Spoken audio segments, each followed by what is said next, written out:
When it comes to buying your first paddleboard, the options are endless. From super cheap boards to very expensive boards, it's impossible to even know where to start. So today I'm going to share with you some tips to help you choose your first paddleboard and paddle. Let's dive into it.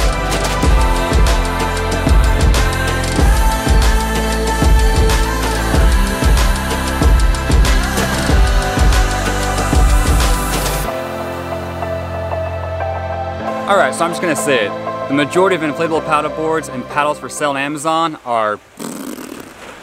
The reason being is these companies are trying to sell a complete SUP package at a very cheap price, which in returns leads to you getting a very poor product. They're honestly more concerned about getting your money versus giving you a good quality paddleboard and paddle to use. This is why I usually do not recommend buying an inflatable paddleboard or paddle off of Amazon.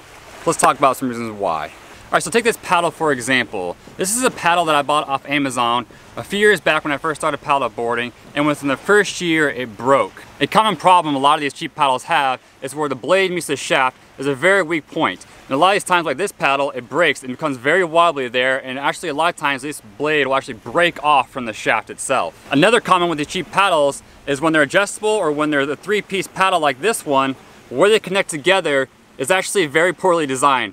For example, like this one, I can't even get it off anymore. It's so stuck in there. Other times they're so loose and there's such a big gap right here that it's very wobbly. It's not a very sturdy shaft to even paddle with in the water. So at the end of the day, this leads to you having to go back out, waste more time, waste more money on buying another paddle, and hopefully a better paddle the second time around. So don't make this mistake by buying a cheap paddle off of Amazon. All right, now this leads us to our board. Now this board is not a cheap board. It is actually a quality made SUP. But I'm going to use this as a reference point when I'm talking about SUPs on Amazon. Now obviously there are a lot of components when it comes to making a quality inflatable paddleboard to use.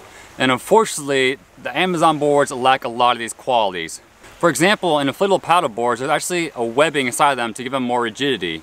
And unfortunately, these cheaper boards lack the quality design of this webbing inside the board, which ultimately gives the board more flex and is less stiff. For example, in this inflatable board, it has a very well-designed webbing inside of it. So this board is actually more rigid and feels more like a hardboard because of that quality design inside the board. Without quality webbing inside your board, it's going to feel like you're more on a balloon versus an actual paddleboard.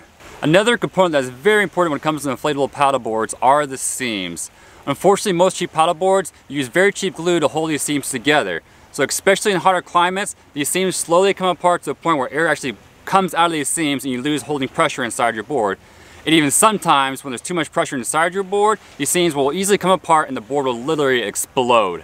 When you actually invest into buying a higher quality made inflatable paddleboard like this one, you're not going to have that problem, or that problem is very less likely to happen. For example, this board is made by a company called Starboard, and as I said earlier, is a much higher quality board, and because of that, they focus on putting time into creating higher quality seams. This board is actually held together on its seams by welded technology. This means there is a much stronger bond on the seams versus using glue. So in higher temperatures or even the longevity life of the board, these rails or these seams are going to hold together much longer and stronger.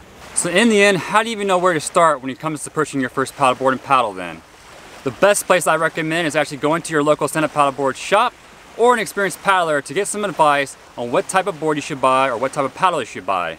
By doing this, you'll get more familiar with paddleboard brands such as Starboard, Red Paddle Co., Infinity SUP, SIC, Black Paddle Project, and many, many more to know where to buy quality equipment from. Once you've done all those beginning steps and research and talking to the correct people, it's now time to buy your paddle. Yes, you want to buy a paddle before your paddle board.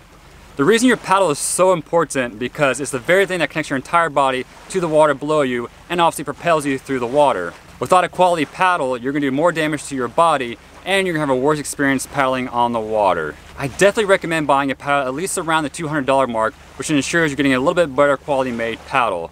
A great place to start was with a company called Project SUP, and they create a quality made introductory stand-up paddleboard paddle for beginners like you that is around $200. So if you want, be sure to go check out their website and learn more about this paddle. So now that you finally got your paddle, it's finally time to buy your paddle board, which is super exciting. But there are obviously so many different types of paddle boards out there to buy, which is why it's so important to go talk to a stand-up paddleboard shop or an expert to help you narrow down your options. Some general pieces of advice to keep in mind when I give to people when they're buying their first stand-up paddleboard is for the dimensions for one. For example, you want a paddleboard that is at least 10 foot by 8 inches long or longer and at least 32 inches wide.